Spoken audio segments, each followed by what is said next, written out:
Escuchemos al pastor Víctor Manuel Buitrago y la sabiduría de la palabra de Dios para hoy.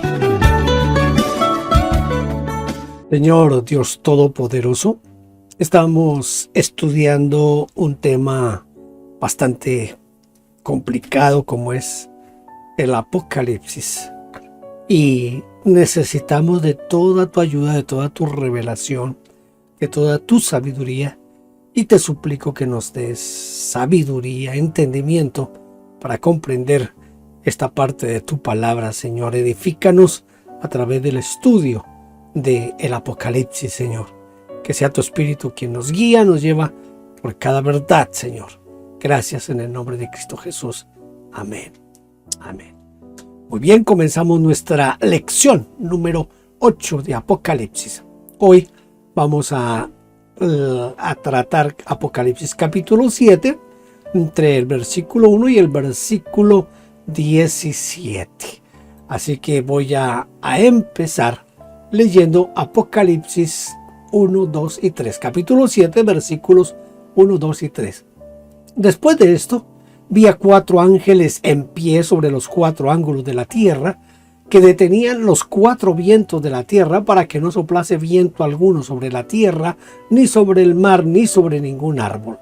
Vi también a otro ángel que subía de donde sale el sol y tenía el sello de Dios vivo y clamó a gran voz a los 4 ángeles a quienes se les había dado el poder de hacer daño a la tierra y al mar, diciendo: no hagáis daño a la tierra, ni al mar, ni a los árboles, hasta que hayamos sellado en sus frentes a los siervos de nuestro Dios. Muy bien, esto es lo que nos dice Apocalipsis 7 del 1 al 3. Nuestra primera pregunta, al capítulo 7 se le considera un interludio. ¿Qué es un interludio? Vamos a mirar qué es un interludio, por qué se le llama así a este capítulo del Apocalipsis. A este libro o a este capítulo se le llama interludio porque es una pausa, es un momento de pausa, ¿cómo podríamos decir? Como de dejar quieto por un momento algo. Entonces se utiliza para una composición, especialmente lo utilizan en la música, y es una pausa breve entre 2 piezas musicales. En este caso, el capítulo 7 es un interludio porque interrumpe la secuencia de la apertura de los sellos.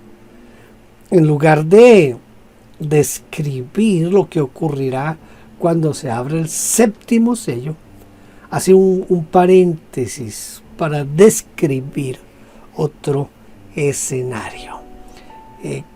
Esa es una de las razones por la cual se hacen a veces interpretaciones erradas de ciertos pasajes de la Biblia.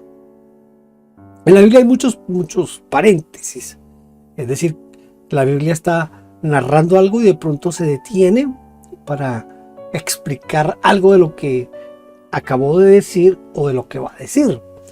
Le doy un ejemplo así rápido.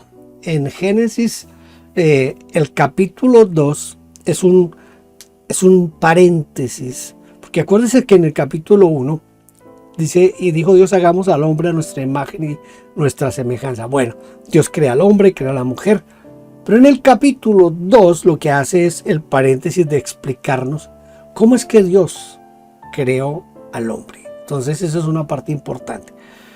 Otro paréntesis que la gente como que no capta muchas veces es el capítulo 11 de Génesis también, que es una explicación, porque en el capítulo 10, al final del capítulo 10, se nos habla de que las familias se dividieron cada uno según su lenguaje, pero hasta ahí no se había hablado como así, de dónde aparecieron los idiomas. Entonces el capítulo 11 es ese paréntesis para explicarnos a nosotros qué pasó, por qué se dividieron en diferentes lenguas. Entonces no es porque haya una contradicción en el capítulo 10 y el capítulo 11, no hay una contradicción en el capítulo 2 de Génesis y el capítulo 1. es más bien ese paréntesis. Hay otros paréntesis en la Biblia que a veces nosotros o no los conocemos o los pasamos por alto. Aquí, capítulo 7 viene a ser como esa especie de paréntesis. Entonces, ¿qué podrían representar esos 4 vientos que están detenidos? Los 4 vientos que fueron detenidos por los ángeles representan las fuerzas de destrucción que vendrán de los 4 puntos cardinales de la tierra. Podemos decir que son vientos de destrucción o vientos de guerra que vendrán de los ángeles a los cuales les había dado el poder para dañar a la tierra y al mar, y que están siendo sujetados hasta que los siervos de Dios sean marcados y sellados. Esto es bien importante, porque aquí es donde entra en acción la forma de interpretar la escatología, y dependiendo de la escuela escatológica en la cual estemos matriculados, vamos a darle una interpretación a cada uno de estos pasajes. Yo les recomiendo, si usted en algún momento puede obtener un libro que se llama Eventos del Porvenir, escrito por Doug Pentecost, le va a ayudar mucho, porque en los capítulos iniciales Doug Pentecost nos habla de las maneras de interpretar la Biblia, y él nos lleva a entender cuál es la mejor manera de interpretar todo lo que tiene que ver con la escatología. Entonces les recomiendo, si puede, comprarse ese libro. A mí no me dan ningún dinero por hacerle propaganda a esto, pero es un libro que vale la pena. ¿Qué propósito tenía el ángel con el sello de Dios en esta descripción? Antes que se desate la tormenta de destrucción, el ángel que venía del este venía con el propósito de dejar una marca en la frente con el sello de Dios a todos los que estaban sirviendo al Señor, para que sean librados del mal que se avecinaba, que estaba pronto por llegar. Ese tiempo difícil para el pueblo. Vamos ahora a leer en Apocalipsis 7, 4 al 8. Y el número de los sellados, 144,000 sellados de todas las tribus de los hijos de Israel. De la tribu de Judá 12,000, de la tribu de Rubén 12,000 sellados, de la tribu de Gad 12,000 sellados, de la tribu de Aser 12,000 sellados, de la tribu de Neftalí 12,000 sellados, de la tribu de Manasés 12,000 sellados, de la tribu de Simeón 12,000 sellados, de la tribu de Leví 12,000 sellados, de la tribu de Isaacar 12,000 sellados, de la tribu de Zabulón 12,000 sellados, de la tribu de José 12,000 sellados, de la tribu de Benjamín 12,000 sellados. Esto es lo que nos dice Apocalipsis en esta sección que acabamos de leer. Ahora vamos a tratar de empezar a mirar algunas cosas importantes aquí. El número de los 144,000 es literal referido exclusivamente a Israel, o puede ser algo más bien como simbólico. Para algunos, por eso les decía, las escuelas de interpretación, para algunos está claro que literalmente se refiere a Israel, porque menciona a cada una de las tribus.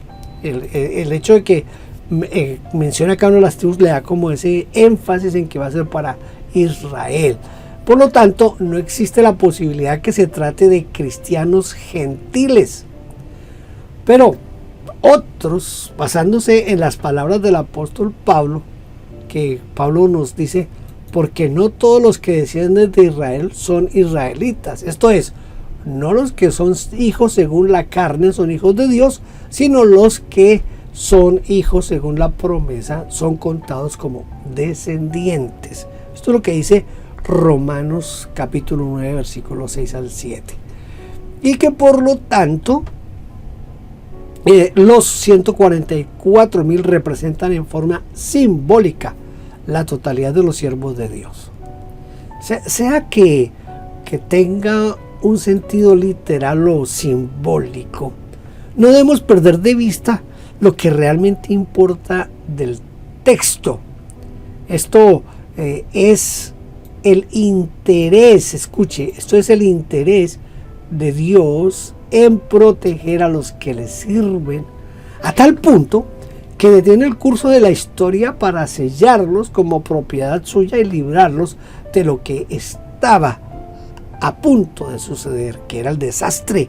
Entonces Dios los sella para protegerlos. Eso es lo realmente importante aquí. Si es Israel y si son cristianos gentiles, bueno, yo personalmente, como estoy haciendo un estudio inductivo, tengo que dar la posibilidad de solo lo que dice el texto, ¿verdad? Pero siempre van a venir interpretaciones. Yo personalmente creo que son solamente el pueblo de Israel. Muy bien. Al comparar este listado de las tribus de Israel con Éxodo 1, del 4 al 5, vemos que hay como un faltante. ¿Qué tribus son las que faltan? Mire, faltan en la lista las tribus de Dan y de Efraín. ¿Por qué faltan esas dos tribus? Se cree que sus nombres fueron borrados por causa de la idolatría que tuvieron esas dos tribus. Debemos recordar que Jeroboam levantó 2 becerros de oro y uno estuvo ubicado en el territorio de Dan. En lugar de Efraín vemos que Juan registra la tribu de José, que en realidad José estaba representado por 2 tribus, que era la de Manasés y la de Efraín. Aquí aparece Manasés, pero no Efraín. Y en lugar de Dan, pone el nombre de Leví, la cual, por ser una tribu sacerdotal, no tenía herencia con las 12 tribus. Podemos notar que en el registro de primero de Crónicas, capítulo 1, tampoco aparece allí la tribu de Dan. Es probable que este hecho haya traído mayor dramatismo a la frase del Señor Jesucristo cuando dijo: borraré su nombre del libro de la vida, porque significaría desaparecer en la oscuridad de la historia para siempre. Aquí entran en acción una cantidad de cosas que, dependiendo no solamente de la escuela escatológica, sino también de la escuela teológica, podemos llegar a conclusiones o interpretaciones. Yo tengo que dejar un poco ahí a que usted, dentro de su propia teología, pueda como embarcarse y orientarse un poco más hacia donde usted cree que debe ir. No debiera de ser así, ¿verdad? Porque la palabra de Dios debe tener una sola interpretación, pero la realidad es que tenemos varias escuelas de interpretación que están esas escuelas se dan por diferentes razones, diferentes motivos. Hay personas que no creen en el dispensacionalismo, otras que sí creen. Hay personas que no creen en los dones espirituales, creen en el cesacionismo. Todo eso ha hecho que la interpretación de la Biblia se vaya por un lado o por el otro. Yo no quiero meterme aquí en aspectos muy técnicos, teológicos, pero bueno. Versículos 9 al 12. Después de esto miré y he aquí una gran multitud, la cual nadie podía contar, de todas las naciones y tribus y pueblos y lenguas que estaban delante del trono y de la presencia del Cordero, vestidos de ropas blancas y con palmas en las manos, y clamaban a gran voz diciendo: la salvación pertenece a nuestro Dios, que está sentado en el trono, y al Cordero. Y todos los ángeles estaban en pie alrededor del trono y de los ancianos y de los 4 seres vivientes, y se postraron sobre su rostro delante del trono y adoraron a Dios diciendo: amén. La bendición y la gloria y la sabiduría y la acción de gracias y la honra y el poder y la fortaleza sean a nuestro Dios por los siglos de los siglos. Amén. Amén. Otra vez, adoración. ¿Se acuerdan? Estuvimos hablando ya sobre adoración. Muy bien. Entramos aquí a nuestra primera pregunta. ¿Qué indica la frase de todas las naciones, pueblos y lenguas? ¿Qué indica esa frase? Al decir que esa enorme e incontable multitud salvada por Jesucristo es de todas las naciones y todas las tribus y lenguas, está indicando que la profecía de Jesucristo, que el Evangelio sería predicado antes del fin a todas las naciones, se habrá cumplido y que la Iglesia definitivamente ha llevado a cabo su misión más importante, la misión más importante de la Iglesia. Este es un tema que a mí me apasiona, las misiones. Esa es la misión más importante de la Iglesia, las misiones. ¿Qué decía esta gran multitud que nadie podía contar, vestida con ropas blancas y palmas en las manos? ¿Qué podrían significar las palmas en las manos y las ropas blancas? La gran multitud, la cual nadie podía contar, gritaba al unísono: la salvación pertenece a nuestro Dios que está sentado en el trono y al Cordero. Ellos reconocían que su salvación no se debía a sus propios méritos o a la ayuda de otras personas, sino solamente a Dios el Padre y a Jesucristo su Hijo.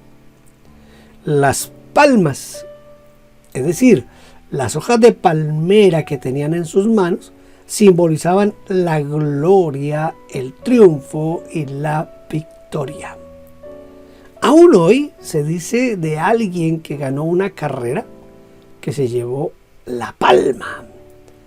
Y las ropas blancas indican que fueron lavados, limpiados y santificados por el Señor. Y es por eso que podían estar en pie delante del trono de Dios. No hay otra forma de estar delante del trono de Dios sino en santidad. Todos los ángeles, los ancianos y los 4 seres vivientes en su adoración atribuyeron 7 cosas a Dios. Vamos a ver las 7 cosas que ellos le atribuyen a Dios aquí. Todos ellos atribuyen a Dios para siempre. Dice, por los siglos de los siglos. Creo que le atribuyen primero la bendición. Esa bendición en 2 sentidos. En el sentido de que nuestro Dios es bendito, pero también en que la bendición proviene de Dios. La gloria, la sabiduría, la acción de gracias, la honra, el poder y la fortaleza. Note estas 7 cosas: bendición, sabiduría, honra, gloria, acción de gracias, poder y fortaleza. Voy a leerla en el orden que aparecen ahí. Bendición, la gloria, la sabiduría, la acción de gracias, la honra y el poder y la fortaleza. Eso es lo que nosotros a veces olvidamos de darle a Dios. Cuando usted esté orando, siempre piense en esta parte de dar la honra, la gloria, la alabanza, el poder al Señor. Versículos 13 al 17. Entonces, uno de los ancianos habló diciéndome: estos que están vestidos de ropas blancas, ¿quiénes son? ¿De dónde han venido? Y yo le dije: Señor, tú lo sabes. Y él me dijo: estos son los que han salido de la gran tribulación y han lavado sus ropas y las han emblanquecido en la sangre del Cordero. Por esto están delante del trono de Dios y le sirven día y noche en su templo, y el que está sentado sobre el trono extenderá su tabernáculo sobre ellos. Ya no tendrán hambre ni sed, y el sol no caerá más sobre ellos, ni calor alguno, porque el Cordero que está en medio del trono los pastoreará y los guiará a fuentes de aguas de vida, y Dios enjugará toda lágrima de los ojos de ellos. Dios enjugará toda lágrima de los ojos de ellos. Es una esperanza que tenemos todos nosotros, que un día ya no estaremos sujetos a esto de la vejez, no estaremos sujetos al dolor, a la enfermedad, al cansancio, sino que estaremos en la eterna gloria con el Señor, disfrutando algo que recién yo comenzaba el ministerio pastoral, prediqué una vez sobre esto y recuerdo mucho, y enjugará Dios toda lágrima a los ojos de ellos. Está un poco más adelante donde tomé esa vez el texto para predicar, y siempre he pensado en todo lo que significa que Dios va a enjugar toda lágrima. Ya no habrá más llanto, ni dolor, ni enfermedad, ni nada de eso vendrá sobre nosotros, porque estaremos en la eternidad con el Señor. ¿Qué significa aquí en este caso tribulación? ¿Qué es la gran tribulación de donde han venido estas multitudes, esta incontable multitud? La palabra o el término tribulación significa pena, disgusto, congoja, aflicción, adversidad, persecución o preocupación muy grande que sufre una persona.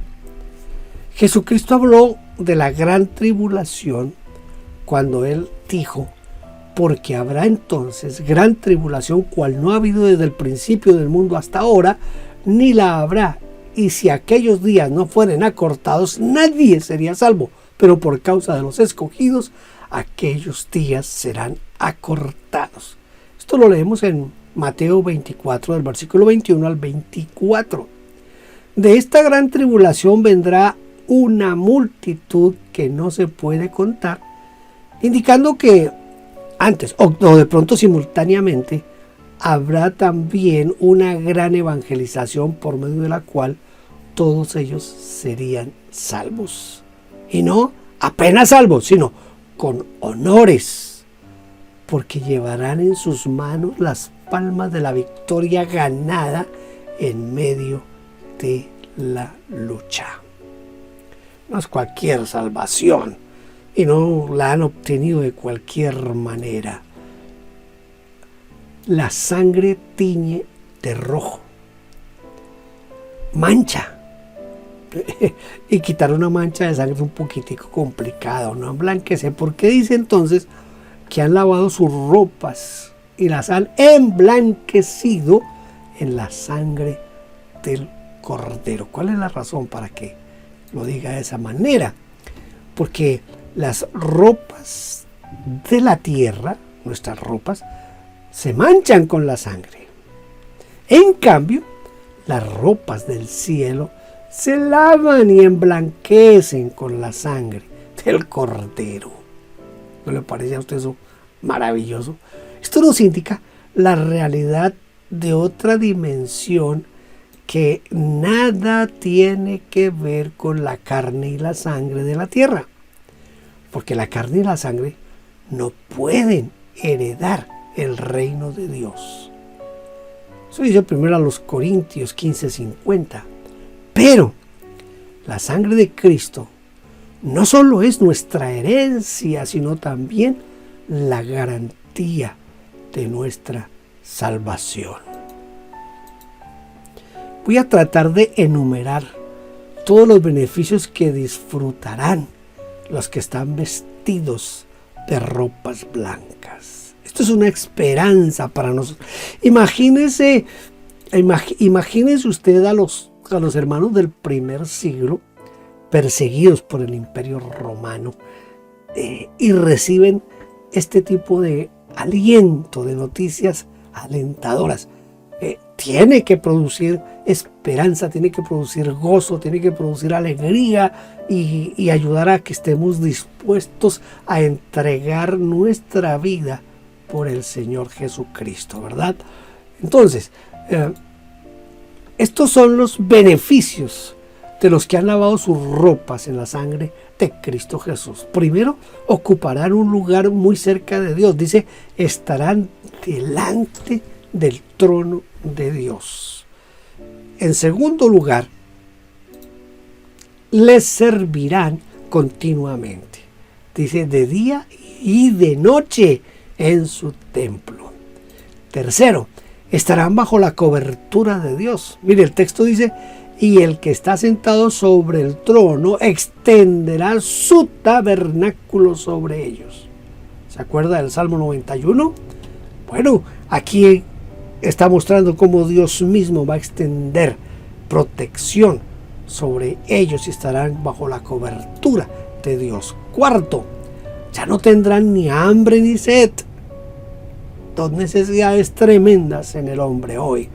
Quinto, no sufrirán los rigores del clima, porque el sol, dice, y el sol no caerá más sobre ellos, ni calor alguno. Sexto, Jesucristo será su pastor, porque el Cordero que está en medio del trono los pastoreará y los guardará y los guiará, a fuentes de aguas de vida. Y séptimo, serán consolados por Dios en persona. Aquí es donde viene lo que le decía hace un momento. Y Dios enjugará toda lágrima de los ojos de ellos. Dios enjugará toda lágrima de los ojos de ellos. Eso produce esperanza. Eso produce... A nosotros tiene que retarnos a saber que al final ganamos. Al final ganamos. Y vamos a seguir adelante. En medio de las dificultades, en medio de las pruebas, vamos a seguir adelante porque lo que nos espera es solo bendición. Vale la pena servir a nuestro Dios, independiente de las circunstancias que nos rodeen. Vamos a tratar de memorizar un texto bíblico. Esta vez es Apocalipsis 7:14. Y yo le dije, yo le dije, Señor, tú lo sabes. Y él me dijo, estos son los que han salido de la gran tribulación y han lavado sus ropas y las han emblanquecido en la sangre del Cordero. Repitámoslo. Yo le dije, Señor, tú lo sabes. Y él me dijo, estos son los que han salido de la gran tribulación y han lavado sus ropas y las han emblanquecido en la sangre del Cordero de Dios. Quiero cerrar esta lección dándole como una especie de apunte, como extra se podría decir, no sé. Pero yo no sé de qué escuela de interpretación es usted en cuanto a la escatología, en cuanto a todo lo que tiene que ver con los eventos que sucederán al final de los tiempos. Pero voy a darle mi interpretación. Usted la puede debatir y la puede echar abajo si quiere, no hay problema con eso, pero le voy a dar mi posición en esto. Yo creo que estos que han salido de la gran tribulación, que han emblanquecido sus ropas en la sangre del Cordero, son solamente judíos del pueblo de Israel. ¿Por qué razón? Porque si usted ha observado lo que nos dice Apocalipsis y lo compara con todo lo que dice la Escritura, usted va a encontrar, especialmente si usted mira, en estos días terminé una serie de devocionales sobre Romanos capítulo 11 y ahí es donde como que uno más siente el énfasis de la necesidad de apreciar el tiempo de salvación de los gentiles que es hoy. Porque lo que nos dice en Romanos ahí es que Dios pone a un lado, por la incredulidad de Israel, Dios pone a un lado a Israel, abre la puerta para nosotros los gentiles, pero llegará el momento en que se acaba también el tiempo de los gentiles y se cerrará la puerta a los gentiles y volverá otra vez la atención sobre Israel. Mi interpretación es, este es el día de salvación para nosotros los gentiles. ¿Hasta cuándo? Hasta cuando Cristo levante a la iglesia. Como yo soy pretribulacionista, yo creo que Cristo levanta a la iglesia, inmediatamente se levanta la iglesia, comienza la tribulación y la gran tribulación. Así que los que quedan para ser salvos son solamente los judíos. Ya se acaba el tiempo de los gentiles cuando Cristo levante la iglesia. Por eso yo creo que estos que salen aquí de la gran tribulación son solamente del pueblo judío. Es mi posición, pero le digo y le advierto que usted puede rebatir, echarla abajo y no hay problema. La intención es que aprendamos todos. Amén. Los espero en la lección número 9 de Apocalipsis. Dios le bendiga. Gracias por vernos. Déjenos su huella suscribiéndose, like, campanita y comparta. Bendiciones.